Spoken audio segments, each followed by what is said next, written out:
Assalamualaikum warahmatullahi wabarakatuh, pemirsa PKTV.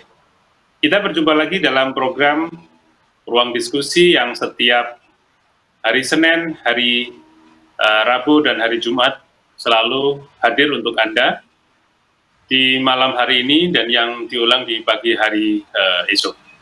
Nah, beberapa kali kita bertemu, kita selalu mendiskusikan beberapa hal terkait kondisi saat ini dan beberapa hal, tema-tema yang menarik juga untuk kita diskusikan di Kota Bontang dan Kutim, karena siaran kita juga bisa diterima di Sangatta. Nah, langsung saja saya perkenalkan di ruang diskusi pada edisi kali ini, di samping kelihatan Anda sudah melihat langsung, langsung saya perkenalkan Pak Rahman Halim. Halo Pak Rahman. Ya, mendengar suara saya ya? Pak Teguh Suarjono selaku presenter. Assalamualaikum warahmatullahi wabarakatuh. Waalaikumsalam warahmatullahi wabarakatuh. Sebenarnya saya yang harus salam duluan, tapi karena sudah disalam oleh Pak Rahman, saya harus menjawab. Wajibnya begitu. Ini untuk PKTV, Pak Rahman juga biasa sebagai host atau moderator di beberapa channel YouTube dan beberapa darling yang sudah sering dilakukan. Jadi ini sekarang presenter lawan presenter ini, kalau pemirsa melihatnya, ya kurang lebih begitu. Nah, pemirsa PKTV, seperti title yang sudah terlihat oleh Anda di rumah, Pak Rahman adalah praktisi e-learning yang, kenapa saya sebutkan begitu, sebetulnya beliau juga sebagai pengajar di salah satu SMP 7 ya, di Kota Bontang, sebagai guru bahasa Inggris, dan ternyata di balik aktivitas mengajarnya, ternyata beliau aktif dalam pendidikan yang dilakukan by online, khususnya mungkin dengan Facebook maupun YouTube. Sebelum masa pandemi ini, saya pun juga selalu mengamati beliau yang secara tidak langsung selalu dengan menggunakan gitarnya atau menyampaikan sesuatu melalui Facebook dan YouTube. Secara otomatis sebenarnya itu adalah salah satu pembelajaran dari pembelajaran online yang ternyata pada saat ini sedang digemari dan memang dibutuhkan dalam masa COVID-19 kali ini. Dan semakin kesini ternyata beliau semakin gencar melakukan pembelajaran jarak jauh. Saya pikir itu adalah prolognya. Saya ingin langsung tanya mungkin dengan beliau. Tema kita pada diskusi kali ini yaitu cara belajar digital dan online. Pak Rahman, bagaimana Bapak mendengarkan saya prolog tadi, komentarnya seperti apa? Silakan Pak Rahman awali dengan komentar dulu. Silakan Pak Rahman. Ya, baik, terima kasih Pak Teguh. Sebenarnya awalnya ini sebenarnya fashion ya, kesenangan ya, atau hobi saya misalnya dengan multimedia. Dari jauh sebelum masa pandemik ada itu, saya senang berkolaborasi dengan siswa untuk membuat media pembelajaran. Awalnya itu yang sangat sederhana dari PowerPoint ya. Tapi saya melihat ke depan kenapa PowerPoint ini kok biasa-biasa saja. Gimana kalau kita buat konsepnya itu ada tambahan video pembelajaran. Kebetulan saya dari mata pelajaran bahasa Inggris yang saya ampu itu, jadi saya punya ide, saya kolaborasi dengan siswa buat syuting video sederhana percakapan, per tema begitu, kemudian diupload. Awalnya sih iseng-iseng kita upload saja ke YouTube. Kemudian tahun kemarin, tahun 2019 itu ada semacam pelatihan daring dari Pusdatin ya, kalau dulu Pustekom, Pusdatin ada seleksi Duta Rumah Belajar dan Sahabat Rumah Belajar. Kami ikut tujuannya untuk mencari ilmu aja sih, nambah-nambah. Bagaimana sih cara membuat video pembelajaran yang bagus itu seperti apa? Banyak konsep-konsepnya, misalnya membuatnya dengan teknik green screen atau animasi tambahan yang sebelumnya kita belum pernah tahu. Jadi dapat ilmu itu kita terapkan sebelum masa pandemik, sudah kita banyak upload, dan teman-teman dari Bontang, dari Kaltim juga sering kami berkolaborasi ya, termasuk juga di masa terlebih lagi di masa pandemik ini, ada namanya kegiatan guru tanggap corona. Teman-teman alumni Sahabat Rumah Belajar, Duta Rumah Belajar yang digagas oleh salah satu Duta Rumah Belajar Kaltim di Samarinda, Pak Yahya, itu membuat bentuk-bentuk pembelajaran daring untuk sharing pengetahuan, sharing keterampilan untuk membuat bahan-bahan ajar digital kepada para guru, dan kita pakai. Termasuk ketika pandemik itu muncul, kita langsung menggagas namanya kegiatan guru tanggap corona ini setiap hari kita lakukan berjenjang, ada pagi SD, siang SMP, sampai sore itu SMA dan SMK. Jadi yang mengisi itu guru-guru yang memang tergabung dalam, dulu ada pelatihan di Samarinda, ada pelatihan offline, guru YouTuber Kaltim. Nah itu jadi teman-teman tuh dirangkul semua untuk mengisi. Jadi saling berbagi lah. Ada yang masing-masing mata pelajaran, jadi beda-beda. Jadi saling mengisi gitu, Pak Teguh. Ceritanya begitu singkatnya. Ya, Pak Rahman luar biasa. Pak Rahman, pada saat itu media apa yang dipakai Pak Rahman untuk mempublish karya-karya Pak Rahman itu? Atau Pak Rahman menggunakan apa yang bisa digunakan untuk itu? Ya, baik. Kalau untuk proses pembuatan videonya saya sederhana aja dengan menggunakan kamera ponsel ya, kamera ponsel. Ya, kamera ponsel dulu kan jadul ya, ada dengan keterbatasan resolusi dan berkembang terus. Sekarang nih teknologi komputer, teknologi smartphone tuh udah luar biasa, kameranya diperuntukkan untuk kamera. Nah, itu kita manfaatkan teknologi yang murah meriah itu, artinya terjangkau lah, bukan murah meriah ya, terjangkau terutama untuk para guru, kantong para guru. Kita manfaatkan itu. Kemudian untuk editing, proses editingnya ya ada sekarang nih banyak nih yang bisa menggunakan smartphone, bisa menggunakan laptop berbasis PC gitu kan, yang sederhana dan ringan bisa kita manfaatkan. Dan hasilnya bisa, kalau untuk siswa sendiri saya pakai untuk ngajar di dalam kelas. Dan saya beritahu, ini juga saya upload ke channel YouTube saya. YouTube di salah satu channel saya masukkan, saya kumpulkan sebagai playlist, sehingga siswa yang mungkin ingin belajar lagi di rumah bisa memutar ulang. Jadi sifatnya on demand ya, ada belajar langsung, ada on demand. Kemudian kesini-sininya teman-teman dari guru tanggap corona itu membuat semacam kegiatan belajar online lagi.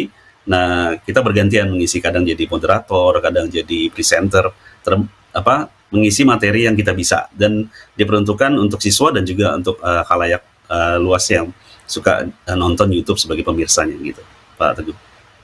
Ya, luar biasa Pak Rahman memang punya beberapa keahlian di multimedia, termasuk juga lama di dunia broadcast. Kira-kira Pak Rahman, dengan apa yang disampaikan Pak Rahman tadi, guru-guru yang lain, Pak Rahman punya keyakinan sebenarnya mereka juga bisa sebenarnya melakukan hal yang sama ya. Bagaimana menurut Pak Rahman dengan SDM guru di Bontang ini? Apabila mereka ingin mengikuti harus online gitu, bagaimana menurut Pak Rahman? Ya, sebenarnya kita membuka teman-teman dari alumni Sahabat Rumah Belajar yang masih giat, jadi penggiat dan praktisi e-learning ini juga punya rencana untuk menggagas kegiatan yang skopnya, yang kemarin kan skopnya Kaltim nih. Nah, untuk Kota Bontang. Jadi guru-guru yang mungkin punya minat, punya passion, dan memang sekarang ini bukan hanya minat dan passion ya, tapi mungkin tuntutan keadaan juga harus kita struggle untuk bisa melek IT, terutama untuk menggagas melakukan pembelajaran daring atau online.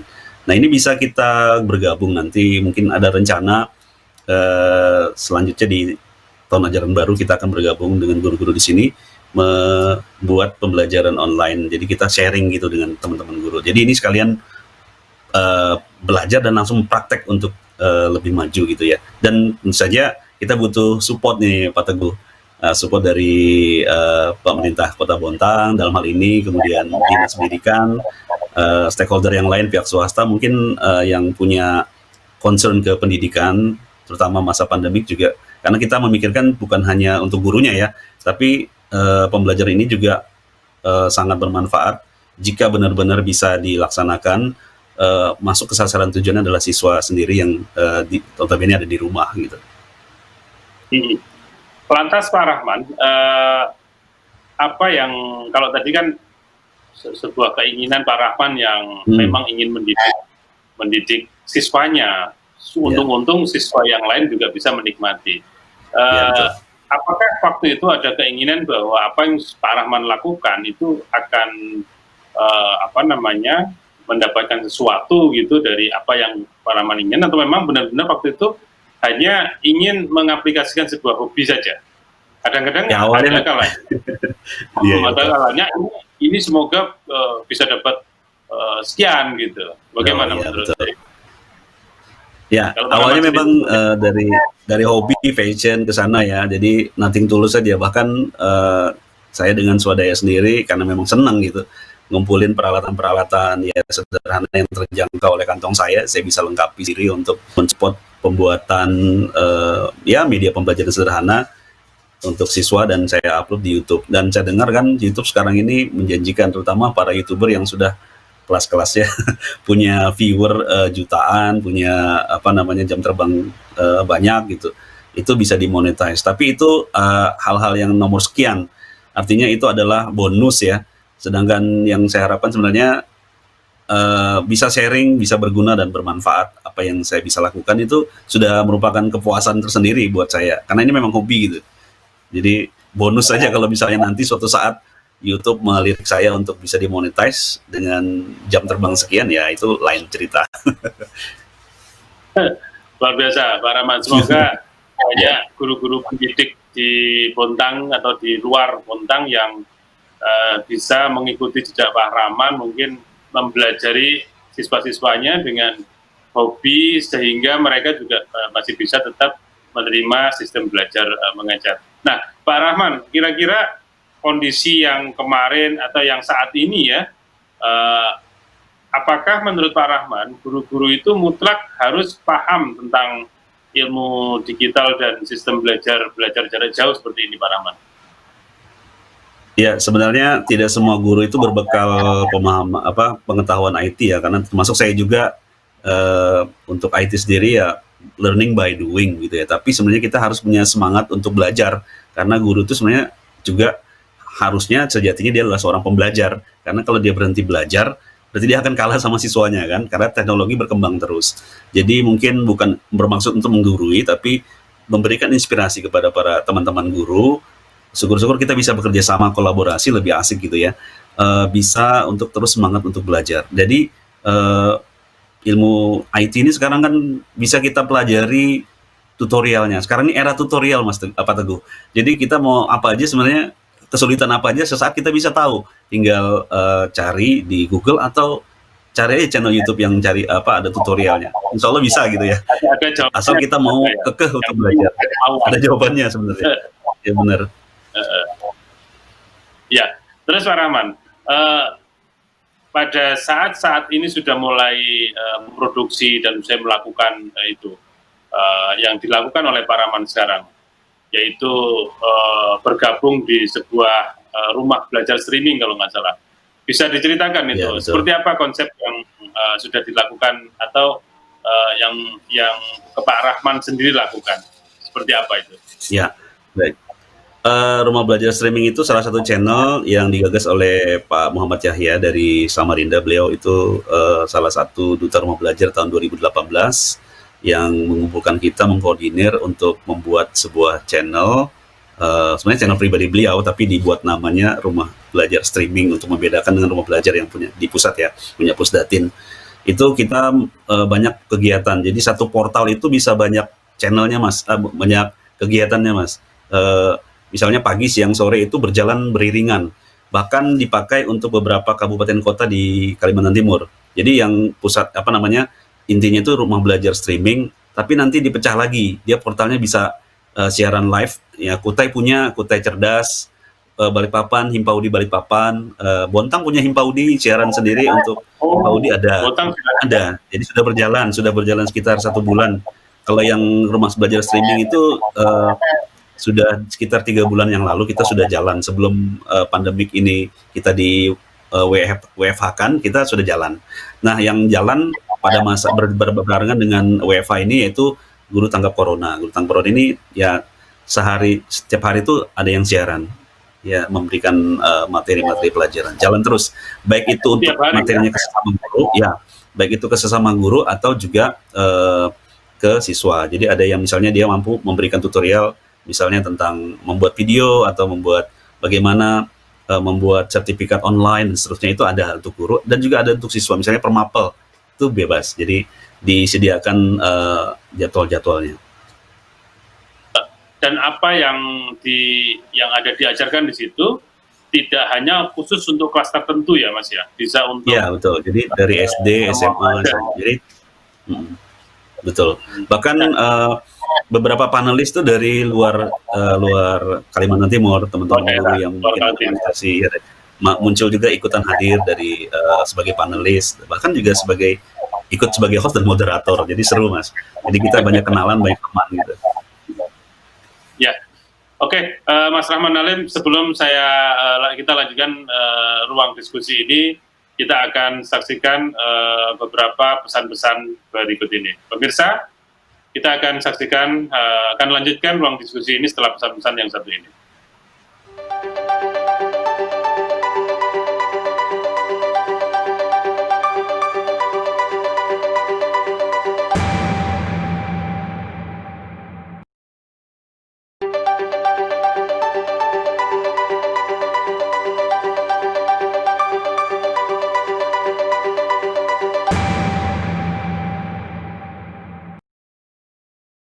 Baik pemirsa BKTV, kita masih di ruang diskusi. Pada edisi kali ini, seperti tadi, sebelum segmen pertama kita sudah membahas banyak dengan tamu kita pada edisi kali ini, yaitu Pak Rahman Hakim. Pak Rahman Halim ya, beliau adalah praktisi e-learning yang tadi sudah banyak saya ceritakan, awalnya sebagai hobi saja, namun karena beliau adalah seorang pengajar di salah satu sekolah di SMP 7 Bontang ya, sehingga hobi yang sudah berjalan itu terus dilakukan dan saat ini di masa COVID ini ternyata menjadi tren. Dan beliau melanjutkan dengan kelompok-kelompoknya yang saya sedikit mengenal, ada rumah belajar streaming. Nah, saya tadi di terakhir sebelum pesan saya bercerita tentang itu, mungkin saya lanjutkan lagi dengan Pak Rahman. Pak Rahman masih bisa mendengar saya ya? Ya. Ya? Ya. Oke. Ya. Pak Rahman, bagaimana kelompok-kelompok yang Rahman bentuk atau yang dibentuk oleh teman-teman Pak Rahman, tadi disebutkan Pak Yahya dan kawan-kawan, salah satu yang bisa diberikan kepada anak-anak itu agar anak-anak tidak bosan atau tidak jenuh. Mungkin kita awali dulu di situ, bagaimana cara para guru melakukan pembelajaran jarak jauh sehingga mereka menginginkan atau berharap anak-anak tidak jenuh. Bagaimana menurut Pak Rahman?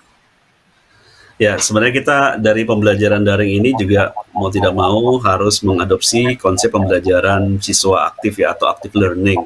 Nah, jadi sedapat mungkin materi pembelajaran kita itu step-stepnya juga seperti memindahkan, mentransformasikan kegiatan di dalam kelas ke dalam bentuk daring. Misalnya gini, tidak melulu misalnya guru memberikan materi bentuknya ceramah, misalnya saya ngomong gitu kan bosan. Tapi di sela-sela itu kita coba berinteraksi dengan siswanya, misalnya membuat sebuah tambahan game. Nah, itu bisa dimunculkan dan banyak sekali aplikasi game yang bisa dimanfaatkan oleh para guru sehingga ketika pembelajaran itu sinkronus atau live atau daring berlangsung online, itu siswa bisa juga berinteraksi. Simpelnya misalnya itu kan tergantung tingkatan siswa ya, ada yang SD, SMP, SMA, tergantung kemampuannya. Kalau SD misalnya cara yang mudah misalnya kita membuat siswa itu agar ranah afeksi atau kebutuhan sosialnya juga terpenuhi, karena daring ini kan kita nggak bisa mengontrol langsung nih Pak Teguh ya, karena kita hanya satu arah, terus kita hanya bisa melihat lewat layar. Tapi sebenarnya apa yang dirasakan siswa itu beda ketika pembelajaran tatap muka. Nah, sehingga pada titik-titik tertentu kita coba memberikan tugasnya sebenarnya sesuai dengan anjuran Bapak Menteri Pendidikan dan Kebudayaan, jangan membebani siswa di saat pandemik ini, apalagi membuat misalnya disuruh siswa merangkum saja, itu kan jenuh gitu ya. Tapi membuatlah mereka bisa berkreativitas, misalnya menggambar. Sebelum menggambar, mereka mempresentasikan gambar mereka itu seperti apa, atau mereka berkarya seni, menyanyi, mengcover lagu bisa juga, atau misalnya mereka membuat video sendiri ya, video misalnya mereview bagaimana atau memberikan ulasan tentang bagaimana protokol kesehatan, cara mencuci tangan, itu kan mereka langsung terlibat, ada unsur emosionalnya muncul di situ. Jadi itulah yang membuat sebenarnya harusnya kita lakukan sehingga siswa tidak merasa bosan pada saat kita deliver materi pelajaran. Jadi tidak melulu materi pelajaran, sebenarnya boleh yang lain. Misalnya seperti saya buat tutorial membuat video pembelajaran atau mengedit dengan menggunakan ponsel, kan siswa kan seneng tuh, oh iya kebetulan ini diperlukan. Nah jadi itulah yang bisa membuat pembelajaran kita jadi menarik, tidak melulu materi yang ada di dalam teks buku gitu ya. Kalaupun teks buku kita buat semenarik mungkin, gitu, melibatkan siswa. Tentunya dengan pemahaman konsep, karena gini, sebelumnya saya mundur dulu. Ketika saya membuat pembelajaran online dengan siswa saya, ada kesepakatan dengan siswa, kami buat grup WA grup. Jadi setiap kelas itu saya buat Mas, grup 7A, 7B, 7C itu sendiri-sendiri. Jadi ketika saya mau online ada rule of the game. Jadi nanti kita gini ya, kita gini ada pembelajaran ini. Jadi siap. Jadi orang tua pun lewat paguyuban kita berikan informasi sehingga apapun yang dilakukan siswa aktivitas pembelajaran tidak memberatkan bagi siswanya sendiri dan bagi orang tua. Jadi ada konektivitas guru, siswa dan orang tua gitu.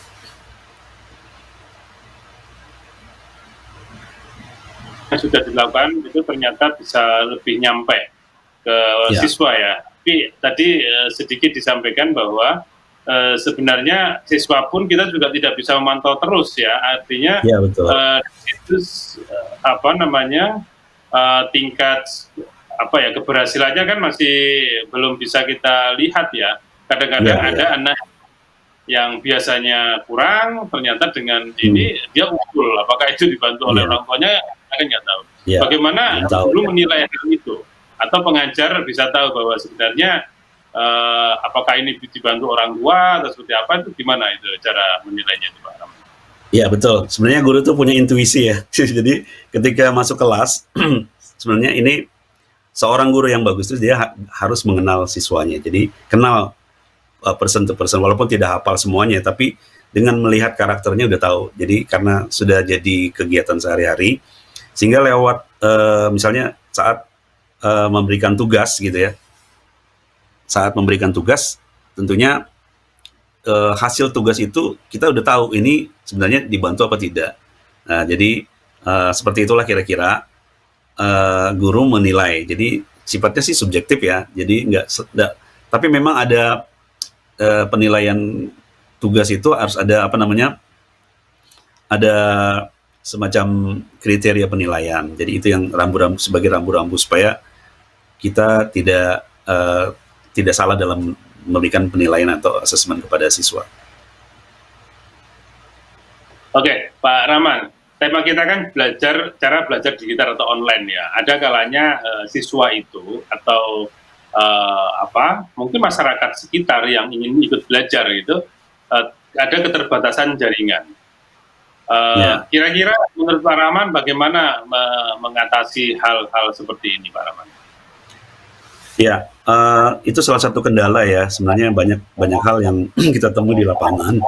Misalnya kita sudah mempersiapkan materi online, ternyata tidak semua siswa dalam kelas itu bisa mengakses apa yang kita berikan. Sehingga kita berikan plan B atau alternatif. Misalnya dia hanya punya smartphone satu dipakai oleh orang tuanya. Pada saat kita mau online, orang tuanya bekerja dan dipakai. Kita berikan alternatif waktu. Jadi sifatnya bukan sinkronus online live, tapi penugasan. Jadi di jam lain ketika HP-nya bisa dipakai, dibantu oleh orang tua, dipinjemin gitu. Jadi kita bisa berikan pada jam itu. Jadi memang tapi tidak semua ya. Jadi pengecualian, dan ini memang keringanan karena ini masa pandemi. Kita nggak bisa memaksakan karena kondisi orang tua juga kita tahu dalam hal ekonomi juga kita mengalami banyak kesulitan ketika pandemik ini kita harus karantina, PSBB dan sebagainya. Jadi banyak kegiatan-kegiatan ekonomi yang mungkin orang tuanya di sektor-sektor tertentu tidak bisa seperti di luar masa pandemi, pendapatan dan sebagainya berkurang. Sehingga itu mempengaruhi sarana dan prasarana belajar di rumah. Jadi kita sebagai guru harus paham, plan B pun harus dilaksanakan. Ketika itu juga tidak bisa, tidak ada akses sekalipun dengan ponsel, dengan smartphone yang sudah bagus, ataupun bahkan dengan HP biasa saja tidak bisa, maka kita berikan plan B. Misalnya kita berikan materi berupa print out. Ya semacam LKS lah, tapi lembar kerja siswa tapi tidak langsung satu buku. Misalnya dalam minggu ini kita kasih. Jadi siswa boleh datang atau malah kita antar ke rumah. Tapi jarang yang seperti itu ya. Jadi minimal dia mengerjakan terus dipoto, di-upload ke WA. Jadi bisa itu untuk sebagai penilaian seminimalis mungkin. Jadi pemikiran besarnya adalah kita bisa belajar online, tapi kalau toh ada siswa yang tidak mampu mengakses dengan keterbatasan sarana, maka baik itu gadgetnya tidak ada ataupun jaringan di luar jaringan, maka kita berikan keringanan untuk bisa tetap belajar dengan cara-cara konvensional, tentu dengan mengindahkan protokol kesehatan, karena kita nggak bisa juga langsung setiap hari ketemu siswa. Itu Pak Teguh. Alternatif selalu harus kita cari ya sebagai siap untuk mengatasi persoalan saat ini. Tidak mungkin saat ini dengan kondisi semuanya siap, apalagi siswa ya, ada memang secara ekonomi mereka mampu dengan wifi atau dengan cara-cara paket data dan lain-lain, namun ada kalanya paketnya habis. Iya, paketnya habis, apalagi kalau tidak disupport oleh peralatan ya, HP-nya juga bisa, jadi sehingga guru pun juga punya cara lain sebagai plan B yang mesti harus dilakukan. Nah, ada nggak harapan kepada dari pengajar yang mewakili pengajar yang lain? Bagaimana pemerintah memberikan solusi, bagaimana perusahaan mungkin juga memberikan solusi saat ini, mungkin dari pemikiran Pak Rahman dan mewakili guru, ini bisa menjadi alternatif pilihan agar anak-anak juga masih bisa melakukan pembelajaran. Ya, tentu saja sarana dan prasarana yang dibutuhkan tentunya sesuai dengan kemampuannya, karena kita tahu juga pemerintah di masa-masa seperti ini juga harus memikirkan pembagian anggaran ya. Kita harus paham dan tidak melulu menuntut pemerintah. Tapi ada baiknya mungkin mengevaluasi kembali pembelajaran yang sudah ada, mungkin dengan memberikan semacam angket atau apa sih yang dibutuhkan sebenarnya, sehingga apa yang disebut dengan pembelajaran daring atau dari rumah itu bisa terlaksana secara maksimal, seefisien mungkin. Mungkin ya mensupport adanya anggaran untuk paket buat siswa, paket buat guru boleh juga mungkin ya. Mungkin sebagian, atau mungkin di daerah tertentu yang tidak ada jaringan, mungkin bisa masuklah pihak swasta untuk memberikan support jaringan internet ke sana. Mungkin ini pemikiran besarnya seperti itu. Jadi kita sih pengen selalu ada perhatian dari pihak pemerintah dan pihak stakeholder swasta yang concern pada pendidikan di masa pandemik ini, agar yang namanya idealisme belajar digital atau online ini bisa terlaksana secara maksimal. Walaupun kendala-kendalanya memang tetap ada di lapangan ya, kendala teknis ya. Jadi itu jadi PR buat kita bersama, bukan hanya dari guru tapi juga pemerintah dan juga stakeholder. Termasuk mungkin dari media-media bisa membantu kita untuk sharing ya. Gitu. Baik pemirsa PKTB, memang apa yang disampaikan Pak Rahman itu menjadi harapan besar bagi pendidik, dan semoga pemerintah maupun perusahaan memberikan solusi menarik, apakah dengan memberikan bantuan paket data atau menggunakan wifi gratis di beberapa tempat, itu menjadi solusi yang mungkin bisa membantu masyarakat Bontang. Kita akan lanjutkan dialog saya diskusi dengan Pak Rahman setelah pesan-pesan yang satu ini.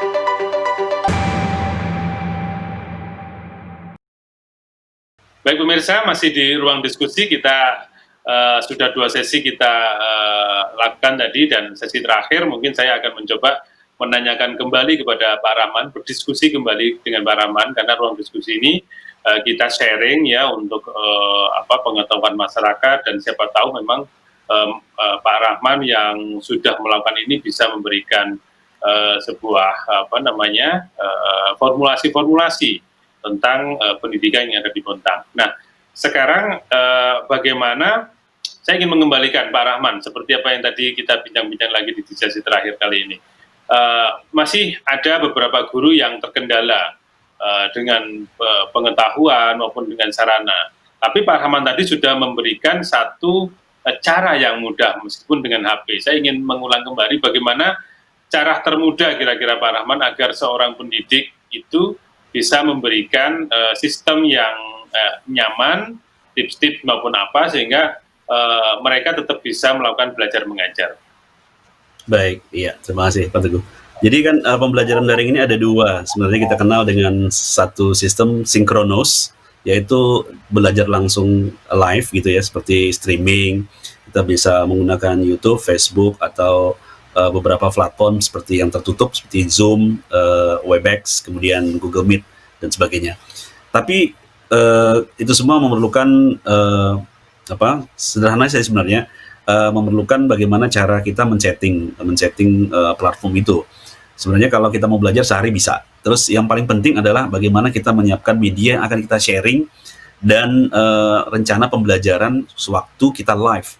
Jadi mau seperti apa ya? Itu satu. Yang kedua, ada yang namanya asinkronus. Asinkronus itu pembelajaran dengan sistem penugasan. Jadi ada yang namanya Edmodo, ada yang namanya learning management system seperti Schoology.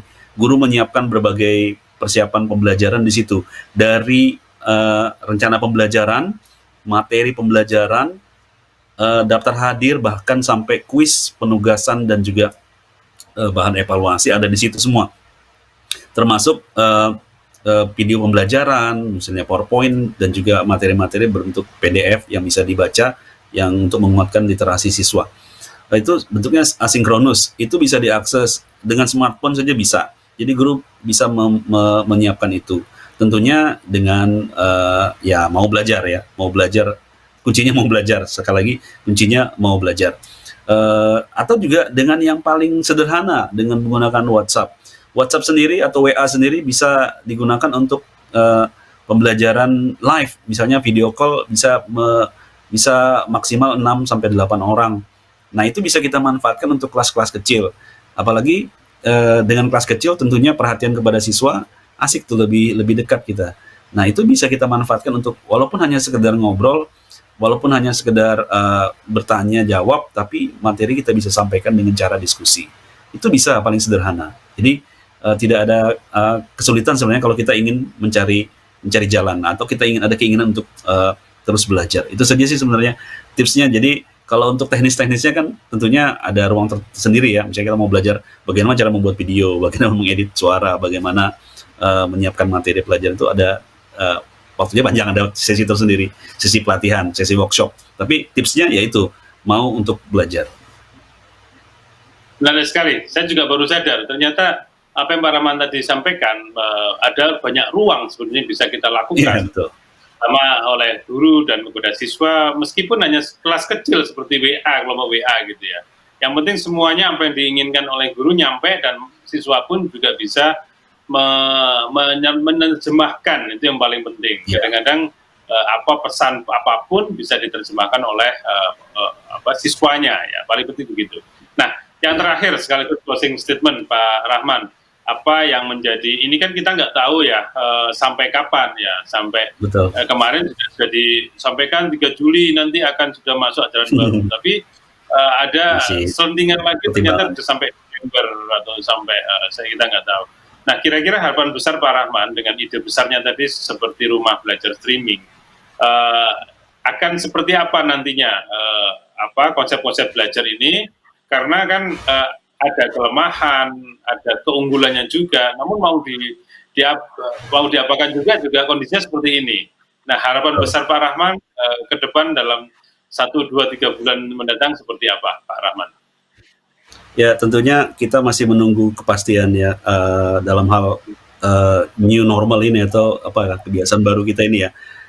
Apakah betul-betul safe atau aman untuk siswa bisa masuk, atau dengan berbagai skenario sip-sipan, atau juga tetap full belajar di rumah.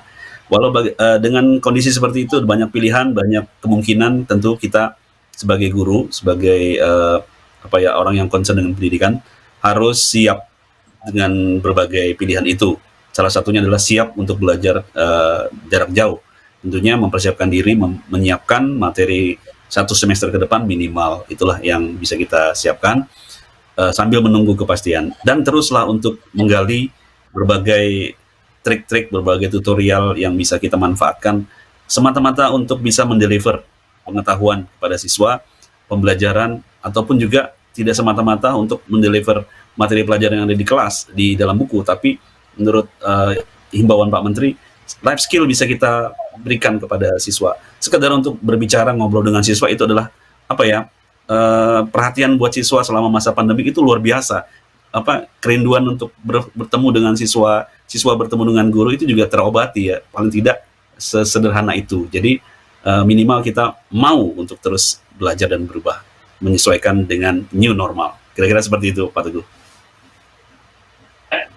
Baik, Pak Rahman Halim. Cukup sekian juga kita karena waktu kita berpisah di ruang diskusi pada edisi kali ini. Luar biasa apa yang diberikan Pak Rahman Halim, dan pada diskusi kali ini sangat bermanfaat bagi saya sendiri dan bagi pemirsa yang di rumah. Kita akan ketemu lagi Pak Rahman dengan edisi-edisi yang lain. Semoga tetap sukses Pak Rahman, tetap terus berjalan. Ya, terima kasih ya, Pak Teguh dan pemirsa. PKTV, demikian bincang-bincang kita, diskusi kita pada ruang diskusi pada edisi kali ini. Ilmu-ilmu yang seperti Pak Rahman lakukan tadi, meskipun pada COVID Corona nanti sudah mulai menurun, tapi cara-cara seperti Pak Rahman ini akan terus dilakukan pada masa-masa yang akan datang, karena ini adalah teknologi masa kini yang semua guru-guru ya harus bisa dan harus melakukan hal seperti ini, karena ini adalah teknologi masa depan yang semuanya harus akan kita lakukan pada masa yang akan datang. Saya Teguh Suharjono, mewakili seluruh kerabat kerja PKTV, pamit undur diri. Kita akan ketemu lagi dalam ruang diskusi pada edisi yang akan datang. Terima kasih, selamat malam. Waalaikumsalam warahmatullahi wabarakatuh.